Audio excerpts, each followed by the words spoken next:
kind of string gauge do you play on? Do you play on an 11, a 10, a 13? Hey, a 13 will blister up the fingers. A 12, 12's great. If you're on a 10 or an 11, let's take an advantage of some great bends we can do on the B string. And I want to show you some cool little licks and just show you what's in my head with two little boxes that a lot of great players have made very famous. And we're kind of in the major pentatonic today, and I'm going to pick the key of A. It's a good key to be in, but I'll show you the mindset behind applying this to like another key like G or B. B's a good one to do this in. It's all how you see it. So let's see here. I got some medium strings on this little guitar here, and whole step bends on the thick strings just aren't going to happen right now. So I'm with you guys. I'm going to show you what you can do with some slides. I love sliding. Let's look at this A note on the 10th fret of the B string. There's an F sharp, which is the relative. If A is major, F sharp minor, they're relatives in music. So there's an F sharp note on the 11th fret of the G string. So this little box right here sounds cool when you do that, but what happens when we really slide into that F sharp and answer it with the A? You get a really cool lick. We've probably heard that before. We got this cool bend right here. So before we even do any bends, I want you to look at this box. Let me show you the notes. Simple lesson here. 10, 12, 14. 10, 12, 14. So this little box of 10, 12, 10, 12 works great because we can bend and take advantage of the 14th fret. That C sharp, it's in key. It's in key. So watch this.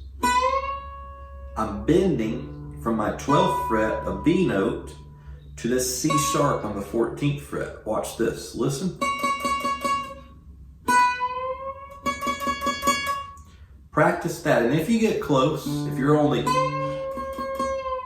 it's okay. Sometimes when you're playing these bluesy licks, those bends aren't always a full whole step. You'll sometimes, it'll work. It'll make it halfway and it'll sound all right. It's great practice for our fingers, great practice. So a tip when bending is keep these three fingers together on that string. Let's pick here, on that string. So I'm pushing. I'm just pushing towards my chin, if you would. And then I'm gonna let it down nice and slow. And just practice that.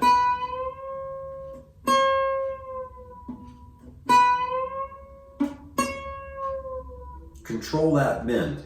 But remember, our A note in the key of A, we wanna emphasize that A.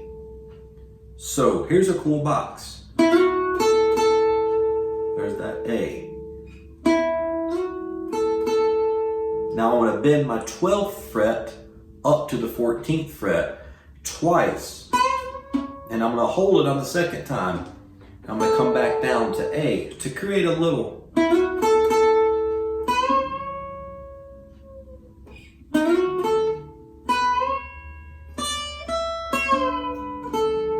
That's a cool little lick too.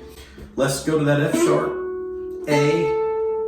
Now we're going to bend up to the 14th fret, lift off our index, grab the 10th fret and the pinky on the 12th fret.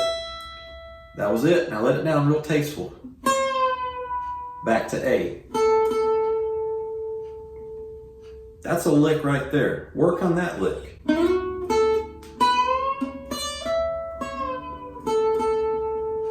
Fun lick to play. Now when you're in this box right here,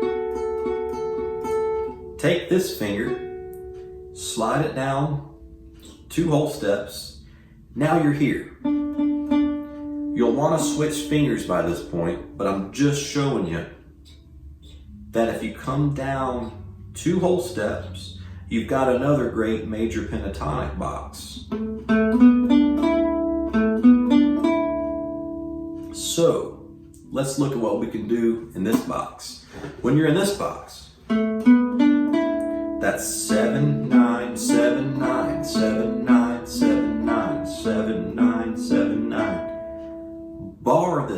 just 2 notes. Now, we're going to practice hammering on from the 7th fret D string to the 9th fret D string. Pick once, real sharp hammer on. Now we're going to grab that note below it on the 7th fret G string, but I want to make that note pop. So as soon as I strike that note, I'm not going to hold it. I'm going to lift off pressure. We'll do a lesson on staccato and legato, but I want to show you a way to approach that now. Pick that note and instantly let off. You can do it. So we're going to go.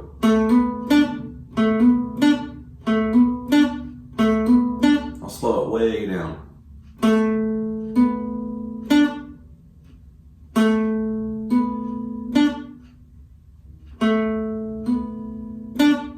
So that's a cool box. Now, anytime we're in a key of a song, let's pick A. That's an A note. That's a D note. So you're kind of...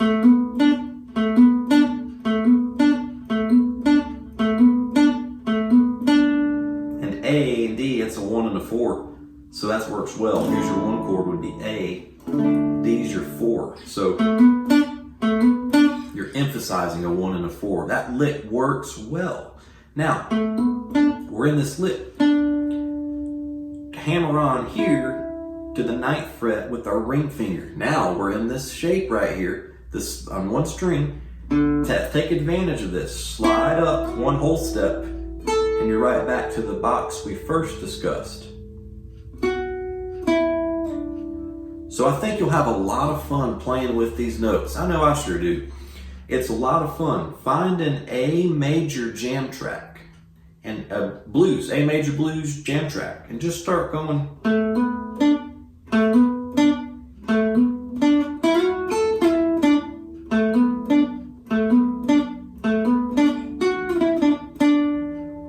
And you know, just I'm doing basic stuff to show you guys that a lot of great music comes from little boxes like this in the major pentatonic mindset. Now, if you're an A, let's say you're really in G, say you're playing in G major. That's an A note. I'm emphasizing my A. So let's think for a minute. What do we know? We've learned our simple open chords like G and A. So anytime you've got an A note, a G note is just a whole step to the left. That's it. 1 whole step away. So if that's A, bam, that's G. Here's a G chord. Now, apply all of this to G. All that's in G. So, good stuff from this. If you're watching this lesson now and you're playing these licks and you're really listening to the key and you're listening to that target A note or G note, depending upon your key, that's like the total center of your playing. And these boxes around it really make those notes sing when you come back to the root. So just practice playing along with this, and you'll find that starting your lead playing from the B string is a very common approach that a lot of great players frequently do. But it's a good way to start seeing the fretboard and going, okay, that box works, yeah. Okay, this box works, yeah, I can keep going here a little bit, yeah. So just start applying 10% a day to your playing and play with these licks. Watch this video as many times as you need it, and leave a comment if it helped you out. Again, my name is Lucas. I'm going to sign off of this lesson, and I will see you very soon, everybody.